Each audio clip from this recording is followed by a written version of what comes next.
ISL এর আরো একটি গুরুত্বপূর্ণ ম্যাচে মুখোমুখি ইস্টবেঙ্গল দল বনাম উড়িষ্যা এফসি এবং সেই ম্যাচের রং কিন্তু লাল হলুদ। আপনারা সকলে জানেন যে ইস্টবেঙ্গলের উড়িষ্যার বিরুদ্ধে কিন্তু হোম ম্যাচে মুখোমুখি হওয়ার কথা ছিল, কিন্তু সেই ম্যাচটি নানান কারণে গোয়ায় অনুষ্ঠিত হয়েছে এবং সেই ম্যাচে ৩-০ গোলের ব্যবধানে পর্যদুস্ত করলো ইস্টবেঙ্গল দল উড়িষ্যা এফসিকে।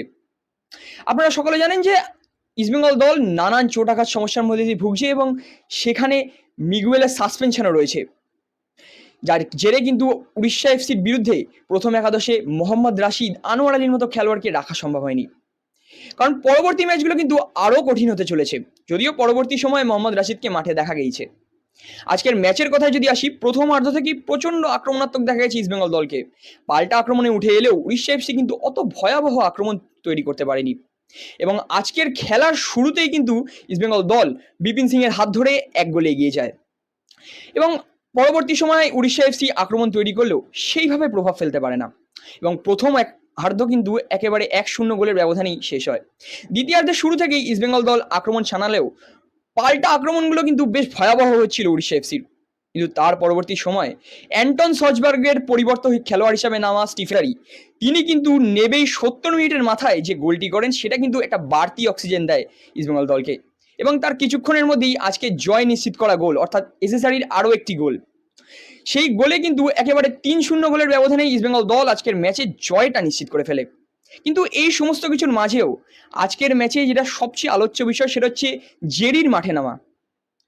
সমর্থকরা যে প্রশ্নটা বারবার করছিল যে জেরি কেন ইস্টবেঙ্গল দলে খেলতে পারছেন না, সেখানে কিন্তু উড়িষ্যা এফসির বিরুদ্ধেই জেরি প্রথম আজকের ম্যাচে মাঠে নামলো এবং সেখানে নেমে কিন্তু বেশ ভালো পারফর্ম করে গেছে জেরি।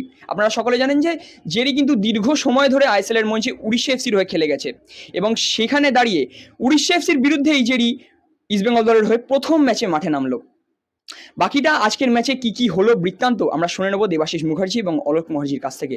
আসুন শুনে নেব কি বলছেন তারা। একতরফা ম্যাচ হয়েছে, কারণ উড়িষ্যা কোনো টিভি নয়, কারণ বের ম্যাচ হলে তাহলে মুম্বাই ম্যাচটা তো কঠিন ম্যাচ না, ওই ম্যাচে বোঝা যাবে। আজকে ওই ছেলেটা ২টো গোল করেছে, কিন্তু এই গোলে তো বোঝা যাবে না যে প্লেয়ারের ক্যাপাবিলিটি। মেন ম্যাচ হলো মুম্বাই ম্যাচ যদি জেতে আইএসএলটা জমে যাবে, এটুকু বলতে পারি। কারণ আজকের ম্যাচ দেখে যদি কেউ ভাবে যে ৩ পয়েন্টটা দরকার ছিল, যে সেই ৩ পয়েন্টটা দিয়েছে, কিন্তু উড়িষ্যা যে টিম ছিল গতবারে তার ধারে কাছে এবারে টিম ছিল, সে অনুযায়ী ইস্টবেঙ্গল টিমের কাছে কোনো টিভি বলে হয়নি আজ উড়িষ্যা টিম। তোকে আজকের ম্যাচে তুমি ভালো খেলা বিচার করতে পারবে না। মুম্বাই ম্যাচে যদি ভালো খেলে তাহলে বোঝা যাবে যে একটা ভালো প্লেয়ার এসছে। ভালো ম্যাচে ভালো খেলতে হবে, কারণ এই ম্যাচে তো আর টেস্ট হবে না, কারণ উড়িষ্যা কোনো সময় ইস্টবেঙ্গলের সঙ্গে এটে শুতে উঠতে পারে। সুতরাং এই ম্যাচগুলোকে আর তো ৩-৪টে ম্যাচ আছে নিশ্চয়ই, তাই না?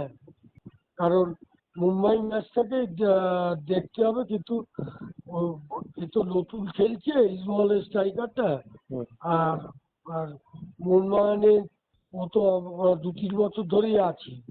সুতরাং লড়াই কে গোল পাবে সেটা এই মুহূর্তে বলা মুশকিল। কঠিন ম্যাচ তো, সেটা আমি কেন, ইস্টবেঙ্গল জনতাও জানে, ইস্টবেঙ্গল অফিসিয়ালও জানে, কোচও জানে। মুম্বাইকে তো এত সহজে হারিয়ে দিতে পারবে না, কারণ তাদেরও মুম্বাই টিম যথেষ্ট ভালো।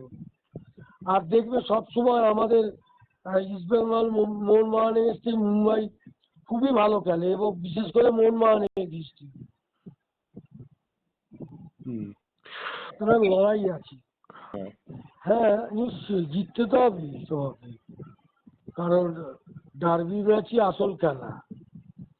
কারণ এখন ইস্টবেঙ্গল ডার্বি তো দেখলাম, এই দুটো গার্ডকে দুজনকে পেরোতে হবে, তারপরে তো derby anybody can win. Match তো দেখুক, উড়িষ্যা টিম আহামরি কিছু না, নাম্বার ওয়ান।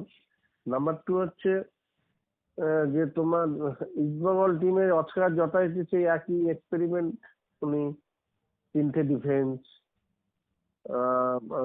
ওই তোমার টিভি বিষ্ণুকে বাঁদিক থেকে যাতে বাঁদিকের ডিফেন্সটাও রাখতে পারে, মানে সেই একই ছক। আলটিমেটলি ছকগুলো পাল্টাতে হচ্ছে, পরে গিয়ে সেই ওনাকে নামাতেই হলো জয়গুপ্তকে। তাহলে প্রথম থেকে নয় কেন? আগের দিন সোজবার গোল করেছিল, বলে এত বড় কোচ অস্কার যে আজকে প্রথম থেকে নামিয়ে দিল। যে ছেলেটা গোলের মধ্যে আছে এই আগেকারই, তাকে না নামিয়ে সোজবারকে নামিয়ে দিল। কেন না আগের দিন গোল করেছে। তাহলে সাবস্টিটিউট যারা যারা নামে পৃথিবীতে, নেমে গোল করে দিলে কি তাদের সঙ্গে সঙ্গে প্রথম টিমে খেলায়? আমি এরকম কোচ কোথাও দেখিনি, অদ্ভুত ধরনের কোচ আমি দেখিনি। কি অদ্ভুত মানসিকতা, মানে নিজের উপর কনফিডেন্স নেই ওনার, উনি প্লেয়ার চিনতে পারেন না। যে ছেলেটা গোল করেছে এতগুলো, তুমি তাকে নামাচ্ছ না, তুমি ওকে নামিয়ে দিলে, নামিয়ে কি লাভটা হলো? লাভটা কি হলো? একটা গোল যেটা পেলো ফার্স্ট হাফে, সেই গোলটা করে পাওয়া চলতো না। ওদের ওই নভিস গোলকিপার বলে বলটা ধরতে পারলো না বা টাচ করতে পারলো না, নাহলে ওভাল ওভাল গোল হয় না। সেকেন্ড হাফ বেটার খেলেছে এই চেঞ্জেস গুলো। উনি নন্দ কুমারকে নামিয়ে দিলেন, উনি লালনিন্দিকাকে নামিয়ে দিলেন, উনি সোজবারকে ফরওয়ার্ডে নামিয়ে, মানে ইচ্ছে মতো যা খুশি করে দিলেন। যে ছেলেগুলো এত বছর ধরে খেলে আসছে, বিপিন সিং এতগুলো বছরের এক্সপিরিয়েন্স, তাকে বাঁদিক দিয়ে খুব সুন্দর অপারেট করে, সেই জায়গাটাকে বন্ধ করে দিচ্ছে ওই পিভি বিষ্ণুকে ওখানে খেলাতে গিয়ে। তারপরে আমি জানি না একে কখন নামালো, আমি বুঝতেও পারলাম না যে রশিদকে কখন নামালো, এটা আমি বুঝতেও পারলাম না। রশিদকে কেন প্রথম থেকে খেলাবে না? একদমই তাই, খেলা তখন চেঞ্জ হয়ে যেত, কেন কারুর ঘরের মাঠ নয়, এটা তো ইয়ে কি বলে ইয়ে গ্রাউন্ডে হচ্ছে, দুজনেরই ঘরের মাঠ নয়। তো ন্যাচারালি এখানে কারুর কোনো অ্যাডভান্টেজের ব্যাপার নেই, বরঞ্চ 1 ডাউন থেকে 1 অল করে দেওয়ার পর ওরা ডিফেন্স ওরিয়েন্টেড ফুটবল খেলতে পারতো, যে ম্যাচটাকে ড্র রাখি। কেন, ওদের তো আর হারানোর কিছু নেই, তখন খেলাটা অন্যরকম হতো। কিন্তু আজ ওই যে গোলমাঠ নয়, এটা তো ইয়ে কি বলে ইয়ে গ্রাউন্ডে হচ্ছে, দুজনেরই ঘরের মাঠ নয়। তো ন্যাচারালি এখানে কারুর কোনো অ্যাডভান্টেজের ব্যাপার নেই, বরঞ্চ 1 ডাউন থেকে 1 অল করে দেওয়ার পর ওরা ডিফেন্স ওরিয়েন্টেড ফুটবল খেলতে পারতো, যে ম্যাচটাকে ড্র রাখি। কেন, ওদের তো আর হারানোর কিছু নেই, তখন খেলাটা অন্যরকম হতো। কিন্তু আজ ওই যে গোলটা করতে পারলো না, এবং সেখানেও ডিফেন্সের একটা, আমি বললাম ডিফেন্সের একটা বিরাট গ্যাপ হয়ে যাচ্ছে। তুমি পিভি বিষ্ণুকে লেফট উইংয়ে বা লেফট হাতে নামিয়ে ওখান থেকে ডিফেন্স হিসেবে ইউজ করা, আমি জানি না। আমি বললাম না, আমি অস্কারের কি মানসিকতা, উনি কি করতে চান, কি স্টাইলের, কি ধরনের কোচ, বোঝা মুশকিল। উনি তো সেই চেঞ্জ করছেন, 3টে ফরওয়ার্ডকে চেঞ্জ করলেন, লেফটে কি বলে জয়গুপ্তকে নিয়ে এলো, একটা ফরওয়ার্ডের জায়গায় জয়গুপ্তকে নিয়ে এলো। তাহলে করলেন তো, তাহলে প্রথম থেকে নয় কেন? আমি বুঝতে পারছি না। এদের তো কারোর ইনজুরি নেই, তাহলে এদের প্রথম থেকে নয় কেন? আনোয়ার আলীকে ধরলাম পরের ম্যাচে, কিন্তু আমি তোমায় বলে দিচ্ছি, যদি এই এক্সপেরিমেন্ট করে মুম্বাই ইন্ডিয়ান্সকে, কিন্তু ইস্টবেঙ্গলের দুঃখ আছে, 100% নোট, মানে ইস্টবেঙ্গলের দুঃখ আছে।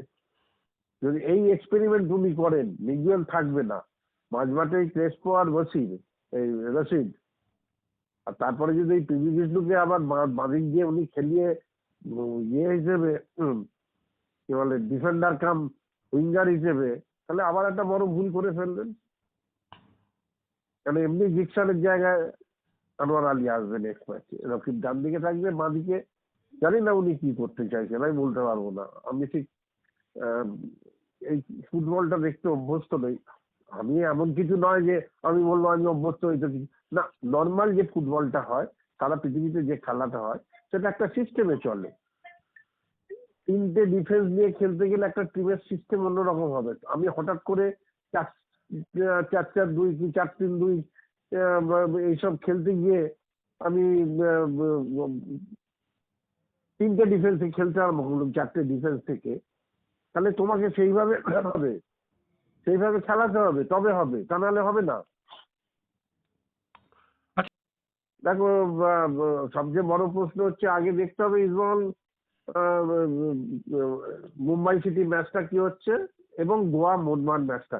গোয়া মোহনবাগান ম্যাচটার চেয়েও বড় কথা ইস্টবেঙ্গল মুম্বাই সিটি ম্যাচটা, ওটাই সবচেয়ে ভাইটাল ম্যাচ।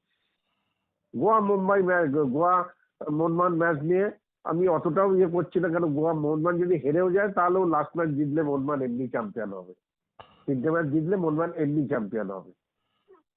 কিন্তু ফ্যাক্টরটা থেকে যাচ্ছে ইস্টবেঙ্গল মোহামেডান মুম্বাই সিটি এফসি ম্যাচটা কিভাবে কি রেজাল্ট হচ্ছে, তারপর অনেক কিছু ডিপেন্ড করছে ইস্টবেঙ্গলের লাস্ট অব্দি লড়াইটা চালিয়ে যেতে পারবে কিনা। যদি হেরে যায় তখন কিন্তু ইস্টবেঙ্গল লড়াই থেকে একদম হারিয়ে গেল, তখন কিন্তু আর কোনো স্কোপ নেই। কেন, ইস্টবেঙ্গলে বাকি আর 4টে ম্যাচ, 4টের মধ্যে যদি একটা হেরে যায়, 3টে ম্যাচ 3 তিরিখে নয়, আজকে কত হলো, 15 আর 3 18, তাহলে 9 আর 8 18 27 হচ্ছে, যেতেই পারছে না, মোহনবাগান আরামসে চ্যাম্পিয়ন হয়ে যাবে।